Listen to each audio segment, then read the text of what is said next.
ಖಾಸಗೀಕರಣ ನೀತಿಗೆ ಖಾಸಗೀಕರಣ ನೀತಿಗೆ ಏನೇ ಬರಲಿ ಒಕ್ಕೂಟದ ಹೋರಾಟಕ್ಕೆ ಎಂಪ್ಲಾಯ್ ಯೂನಿಯನ್ ಏನೇ ಬರಲಿ ಕಾರ್ಮಿಕರ ಒಕ್ಕೂಟ ಕೆಪಿಟಿಸಿಎಲ್ ಸಂಘ ಸಂಸ್ಥೆಗಳ ಒಕ್ಕೂಟಕ್ಕೆ ಒಕ್ಕೂಟದ ಹೋರಾಟಕ್ಕೆ ಏನೇ ಬರಲಿ ನೌಕರರ ಒಕ್ಕಟ್ಟು ಖಾಸಗೀಕರಣ ನೀತಿಗೆ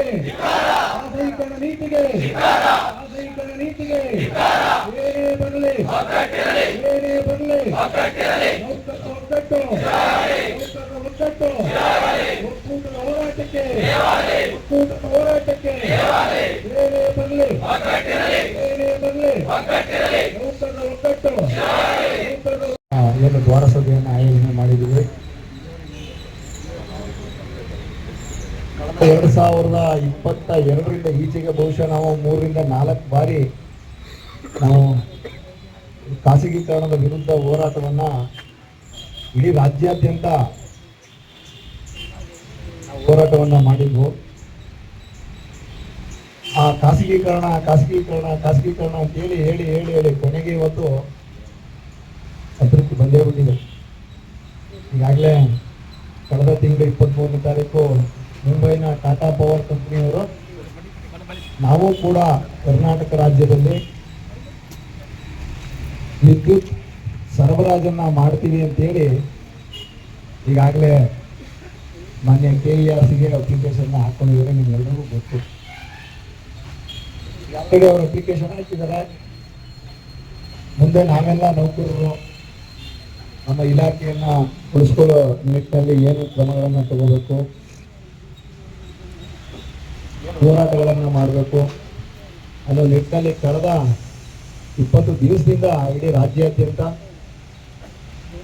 ನಮ್ಮ ಸಂಘ ಸಂಸ್ಥೆಗಳು ನಿರಂತರವಾಗಿ ಹೋರಾಟವನ್ನು ಮಾಡ್ಕೊಂಡು ಬಂದು KERCಗೆ ಗ್ರಾಹಕರಿಂದ ಜೊತೆಗೆ ಈ ಒಂದು ಪ್ರೈವೇಟೈಸೇಷನ್ ಅನ್ನೋದಕ್ಕಿಂತ ಹೆಚ್ಚಾಗಿ ಈಗ ಅವರು ಪ್ರೈವೇಟೈಸೇಷನ್ ಅಂತಂದ್ರೆ 100% ನಮ್ಮ ಇಲಾಖೆಯನ್ನು ಅವರಿಗೆ ಹಸ್ತಾಂತರಿಸುವಂತ ಅಲ್ಲ, ಲೈಸೆನ್ಸ್ ಅನ್ನ ಕೇಳ್ತಾ ಇರೋದು. ಉದಾಹರಣೆಗೆ BSNL ತಮಗೆ ಗೊತ್ತಿರಬೇಕು, ಹಿಂದೆ BSNL ಇತ್ತು. BSNL ಜೊತೆಗೆ ಏರ್ಟೆಲ್ನವರು, ಜಿಯೋದವರು, ಬೇರೆ ಬೇರೆ ಟೆಲಿಕಾಂ ಕಂಪನಿಗಳು ಇದರಲ್ಲಿ ಸೇವೆಯನ್ನು ಮಾಡ್ತೀವಿ ಅಂತ ಹೇಳಿ ಪ್ರೈವೇಟ್ನವ್ರು ಬಂದರು. ಅದು ಪ್ಯಾರಲಲ್ ಲೈಸೆನ್ಸ್ ಅಂತ. ಪ್ರೈವೇಟೈಸೇಷನ್ ಅಂದರೆ 100% ನಮ್ಮಲ್ಲಿ ಇರ್ತಕ್ಕಂಥ ಸಂಪೂರ್ಣವಾದಂಥ ವ್ಯವಸ್ಥೆಯನ್ನು ಹ್ಯಾಂಡ್ ಓವರ್ ಮಾಡೋದು. ಅದೆಲ್ಲ ಪ್ಯಾರಲಲ್ ಲೈಸೆನ್ಸ್ನ ಅವರು ಕೇಳಿ ಅಪ್ಲಿಕೇಶನ್ ಹಾಕಿದ್ರು. ಇವತ್ತಿನ ದಿವಸ BSNL ಪರಿಸ್ಥಿತಿ ಹೇಗಿದೆ? ಕಸ ಗುಡಿಸೋದಕ್ಕೂ ಕೂಡ ಅಲ್ಲಿ ಎಂಪ್ಲಾಯೀಸ್ ಇಲ್ಲ, ಅಂಥ ಪರಿಸ್ಥಿತಿಗೆ ತಂದು ದುಡಿದ್ದಾರೆ. ಮೊದಲು ಉಚಿತವಾಗಿ ಕೊಡ್ತೀವಿ ನಿಮಗೆ ಅಂತೇಳಿ ಜಿಯೋದವರು ಬೇರೆ ಬೇರೆ ಕಂಪ್ನಿಯವ್ರು ಕೊಟ್ಟರು, ಇವತ್ತು ಫ್ರೀಯಾಗಿ ಕೊಡ್ತಾ ಇದ್ದಾರ. ಸರ್ಕಾರ ಹುಟ್ಟಾಕಿರ್ತಕ್ಕಂಥ ಸಂಸ್ಥೆಗಳನ್ನ ಸರ್ಕಾರನೇ ಅದನ್ನ ತಪ್ಪಿಸಿ ಸಾಯಿಸ್ತಕ್ಕಂಥ ವ್ಯವಸ್ಥೆಗಳೇ ಇದು ಪ್ರೈವೇಟೈಸೇಷನ್ ಅನ್ನೋದು.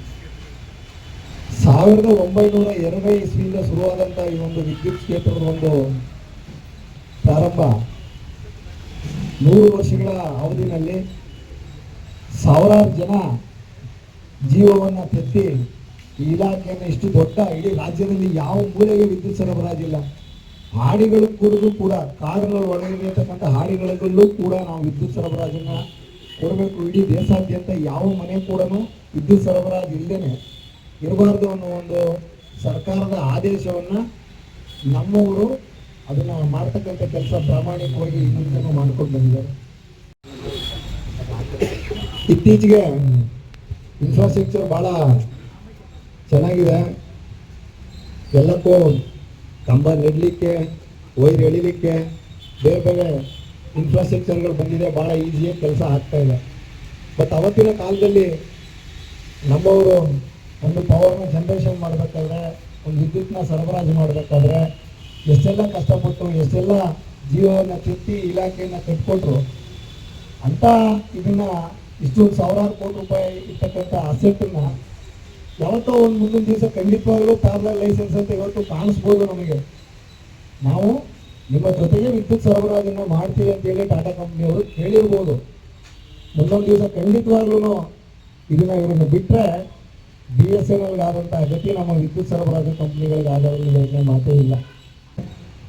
ಯಾವುದೇ ಕಾರಣಕ್ಕೂ ಕೂಡ ಟಾಟಾ ಕಂಪ್ನಿಯವರಿಗೆ ಪ್ಯಾರಲಲ್ ಲೈಸೆನ್ಸ್ಗೆ ಅವಕಾಶ ಮಾಡಿಕೊಡಬೇಡಿ ಅಂತೇಳಿ KERC ಅವರಿಗೆ ಅಬ್ಜೆಕ್ಷನ್ ಕೊಡೋದಲ್ಲದೆ ಇಡೀ ರಾಜ್ಯಾದ್ಯಂತ ಇರ್ತಕ್ಕಂಥ ಎಲ್ಲ ಜನಪ್ರತಿನಿಧಿಗಳು MLA ಆಗ್ಬೋದು, ಮಿನಿಸ್ಟರ್ ಆಗ್ಬೋದು, ಎಲ್ಲರನ್ನೂ ಕೂಡ ನಮ್ಮ ಸಂಘ ಸಂಸ್ಥೆಯ ಪದಾಧಿಕಾರಿಗಳು ಭೇಟಿ ಮಾಡಿ ಅವರಿಗೆ ಇರೋ ವಿಚಾರವನ್ನು ಮನವರಿಕೆ ಮಾಡಿ ಅವರಿಂದ ಮಾನ್ಯ ಮುಖ್ಯಮಂತ್ರಿಗಳಿಗೆ, ಇಂಧನ ಸಚಿವರಿಗೆ, KERCಯ ಸೆಕ್ರೆಟರಿಗೆ ಇದ್ರ ಬಗ್ಗೆ ಅಬ್ಜೆಕ್ಷನ್ನ MLA ಮಿನಿಸ್ಟರ್ಗಳ ಕೈಗಳಿಂದ ಕೊಡಿಸಿ, ಅದಲ್ಲದೆ ನಮ್ಮ ಅನ್ನದಾತರಾದಂಥ ರೈತ ಸಂಘಟನೆಗಳು ಬಹುಮುಖ್ಯವಾಗಿ ಇಲ್ಲಿ ಕೆಲಸ ಮಾಡ್ತಕ್ಕಂಥ ಏನು ನಾವು ನೌಕರರಿದ್ದೀವಿ, ನಮಗೆಷ್ಟು ತೊಂದರೆ ಆಗ್ತದೆ ಈ ಪ್ರೈವೇಟೈಸೇಷನ್ ಆದರೆ ಅದಕ್ಕಿಂತ ಹೆಚ್ಚಾಗಿ ಇದು ತೊಂದರೆ ಆಗ್ತಕ್ಕಂಥದ್ದು ರೈತರಿಗೆ.